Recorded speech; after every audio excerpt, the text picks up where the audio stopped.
ఈ బాలుడు సంవత్సరాల పాటు దుండగుల వేధింపులను భరించాడు. విసిగిపోయిన అతడు ఒక ఫైటింగ్ క్లబ్లో చేరి పంచింగ్ బ్యాగ్ను కొట్టడం ప్రారంభించాడు. అతని అంకితభావాన్ని చూసి ఒక రెజ్లర్ ఆశ్చర్యపోయాడు. కాని ఇది ఎక్కువ కాలం నిలవలేదు. శిక్షణ నియమాలకు విరుద్ధమని కోచ్ అతడిని గట్టిగా మందలించాడు. అప్పుడు ఆ రెజ్లర్ ఆ బాలుడిని తనతో రావాలని చెప్పాడు.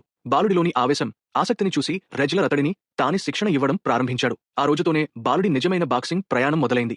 రెజ్లర్ అతడిని తన శిష్యుడిగా తీసుకుని ప్రతి చిట్కా, ప్రతి పద్ధతిని నేర్పించాడు. బాలుడు పగలు, రాత్రి కష్టపడి సాధన చేయడం మొదలుపెట్టాడు. ఆకలి, విశ్రాంతిని కూడా మరిచిపోయాడు. అతడు పూర్తిగా శిక్షణలో లీనమయ్యాడు. క్రమంగా పోరాట కదలికలు, సాంకేతికతలను నేర్చుకున్నాడు. కఠినమైన శిక్షణ తర్వాత బాలుడు పూర్తిగా మారిపోయాడు. ఒకప్పుడు భయపడే అతడు ఇప్పుడు సింహంలా ధైర్యంగా, బలంగా మారాడు. 6 నెలల నిరంతర కష్టం తర్వాత అతడు ఒక ఫైటర్గా తయారయ్యాడు.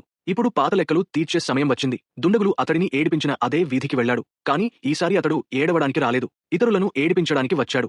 ఇక్కడ నుంచే అతని ప్రతీకార కథ మొదలైంది. యాదృచ్ఛికంగా ఒకరోజు అతడు సూపర్ మార్కెట్లో ఒక పాత దుండగుని కలిశాడు. ఈసారి అతడు నిస్సహాయ బాలుడు కాదు. అందరి ముందు, ముఖ్యంగా కొత్త అమ్మాయి ముందు ఆ దుండగుని తీవ్రంగా కొట్టాడు. ఒకప్పుడు అతడు తనపై చేసిన అవమానాన్ని అతడు అనుభవించేలా. కానీ అతని నిజమైన లక్ష్యం గ్యాంగ్ లీడర్. కోపంతో బాలుడు అతడివైపు దూసుకెళ్లాడు.